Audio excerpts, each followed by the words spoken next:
अस्सलाम वालेकुम। जैसे कि आप सब जानते हैं कि कैंचियों और छुरी वगैरह की धार इस्तेमाल वक़्त के साथ साथ इस्तेमाल करने से धार इनकी कम हो जाती है। तो ये जल्दी से फिर इनकी धार बिल्कुल ख़त्म हो जाती है और चीज़ को नहीं काटती हैं।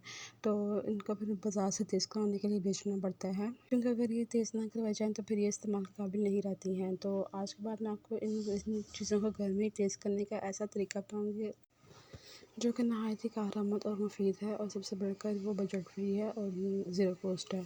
तो घर में ही आपको तेज़ करना पड़ेगा, किसी को घर नहीं लेनी पड़ेगा, बाज़ार से सही करवाने जाना है, तेज़ करवाने जाना पड़ना है, क्योंकि अगर हम लोग इसको तेज़ नहीं करेंगे तो वो इस्तेमाल के काबिल नहीं रहेंगी। तो इस तरह के जो दवाइयों के पैकेट्स होते हैं, हम लोग इस्तेमाल के बाद उनको ज़ाया कर क्या आप जानते हैं दवाई के पैकेट्स हमारे लिए बहुत ज़्यादा कारआमद हैं, फ़ायदेमंद और हमारे लिए बहुत ज़्यादा काम की चीज़ हैं। तो आप लोग इसका जब हम लोग इस्तेमाल करते हैं, इस्तेमाल करने के बाद उसको फेंक देते हैं, लेकिन मैं इसी से ही अपनी कैंची और छुरियाँ तेज़ करूँगी। तो हम लोगों ने ये कागज़ रैप पर जो है पकड़ लेना है, इसको ज़ाया नहीं करना, बल्कि इसी से हम लोग इसको हम काटते जाएंगे। जो हम लोग कैंची से इस कागज़ को काटते जाएंगे, हमारी छुरी की या कैंची की धार तेज़ होती जाएगी, तो इस कदर शार्प हो जाएगी जैसे अभी बिल्कुल नहीं ली हो। तो इस वक्त मेरे पास जितनी भी कैंचियाँ थी, मैंने सबको इन रैपर्स को काटने के साथ साथ जो मैं काटती गई, मेरी कैंची की धार तेज़ होती गई है। मैंने दोनों कैंचियाँ इसी तरह रैपर काट कर तेज़ कर ली हैं। तो इस तरह बेकार की चीज़ों से हम लोग काफ़ी फ़ायदा उठा सकते हैं, जो कि हमें नहीं पता होता है। तो इनके छोटे छोटे टिप्स एंड ट्रिक्स से हमारा बहुत ज़्यादा फ़ायदा हो जाता है और हमें बहुत ज़्यादा हमारा काम जो है आसान हो जाता है, क्योंकि अगर ये छुरियाँ या कैंची तेज़ ना हो तो हमारा काम जल्दी नहीं होता है, वो चीज़ को कट ही नहीं करती हैं, जिसकी वजह से हमें चीज़ काटने में बहुत ज़्यादा टाइम लगता है, बहुत ज़्यादा दिक्कत फिर भी उतनी आसानी से या उतनी नीटनेस से चीज़ नहीं कटती है। तो आपकी जब भी कैंची वगैरह की धार कम हो जाए, तो आप लोग इस तरह से कैंची को तेज़ कर लें। अगर दवाइयों के रैपर से काट कर तेज़ कर लिया करें। तो आपके पास ये दवाइयों का रैपर ना हो, वैसे तो हर घर में मौजूद होते हैं, लेकिन अगर ना हो तो आपके पास कोई पत्थर या कोई ईंट वगैरह हो, तो आप उससे भी अपनी कैंची या छुरी की धार तेज़ कर सकते हैं।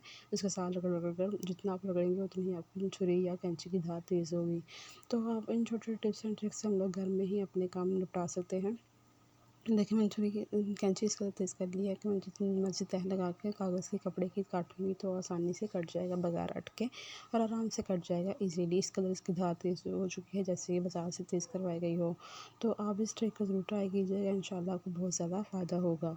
तो कुछ लोग इसको फेंक देते हैं दवाइयों के रैपर के, आप जानते हैं इसमें अनमोनियम फ़ॉइल होता है, जिसकी वजह से कैंची या छुरी को काटें तो बहुत ज़्यादा इसकी धार तेज़ हो जाती है, जो कि बहुत ज़्यादा फ़ायदेमंद होता है अनमोनियम चीज़ों को तेज़ करने के लिए। तो मैंने दोनों कैंची तेज़ कर ली थी। आप इसकी धार चेक कर सकते हैं किस कदर शार्प हो चुकी है, जैसे ये बाज़ार से तेज़ करवाई गई हो। तो लेकिन हमने इसे घर में ही आराम से आसानी के साथ तेज़ कर लिया है और बगैर किसी मेहनत के। तो आप इसको ज़रूर ट्राई कीजिएगा, इंशाल्लाह आपको बहुत ज़्यादा फ़ायदा होगा। जब हम नील कटर से नाखून काटते हैं तो हम लोग इसको ऐसे ही फेंक देते हैं नाखूनों को, जबकि मैंने ऐसे नहीं फेंकना चाहिए, क्योंकि आप जानते हैं नाखून के ऊपर, बाल के ऊपर जादू टोना होता है, जो कि बिल्कुल भी सही नहीं होता है। तो आप भी जब नाखून वगैरह काटा करें तो नेल कटर के साइडों पे टेप लगा लिया करें, फिर नाखून काटा करें, ताकि जब आप नाखून काटें तो सारे जो नेल्स हैं वो इसमें चिपक जाएँ। तो हम लोग क्या करते हैं कि हम लोग आमतौर पर इस तरह से नाखून काटते हैं। ट्रैक्टर काटने के बाद हम जब इसको वेस्ट कर देते हैं, और हम इसे अच्छी तरह से वेस्ट नहीं करते, कचरे में फेंक देते हैं या फिर ऐसे ही फेंक देते हैं, जबकि ऐसे नहीं फेंकना चाहिए। नाखून पे हमेशा और बालों पे, इन दोनों चीज़ों पे बहुत ज़्यादा जादू टोना होता है और बहुत ज़्यादा असरअंदाज होता है, पूरा असर होता है। तो आप लोग इसका ना फेंका करें। तो आप लोग इस तरह जब भी नाखून काटें, जब नेल कटर की जो साइडें होती हैं, जहाँ पे खाली जगह होती है, वहाँ पे काट दिया कर, टेप लगा दिया करें। इस तरह की कोई भी टेप लगा दिया करें दोनों साइडों पे। इस तरह जब आप नाखून काटेंगे तो नाखून आपके साइडों पे या ज़मीन पे नहीं गिरेंगे। तो और जो आप जो भी नाखून काटेंगे वो इस टेप के साथ चिपक जाएंगे। उसके बाद आपने इस टेप को लपेट लेना है। लपेटने के बाद आप फेंकें, तो फिर इस तरह ये महफूज़ रहेंगे और आप पे जादू टोना नहीं होगा। ये छोटी छोटी टिप्स एंड ट्रिक्स ही होती हैं जो कि हमारी ज़िंदगी को आसान बनाती हैं और हमारी ज़िंदगी को ही जहन्नुम बनाती हैं। तो आप इन ट्रिक्स को आज़माया करें, तो जो कि आपको बहुत ज़्यादा फ़ायदा देंगी। अब मैंने दोनों साइडों पर टेप लगा दी है। टेप लगाने के बाद मैं अपने नाखून काटूँगी, तो जो मैं नाखून उतरेंगे ना वो इस टेप में चले जाएँगे, यानी कि ज़मीन पर नहीं गिरेंगे और टेप के साथ चिपक जाएँगे। तो आई होप आपको भी ये मेरी छोटी सी ट्रिक अच्छी लगी होगी।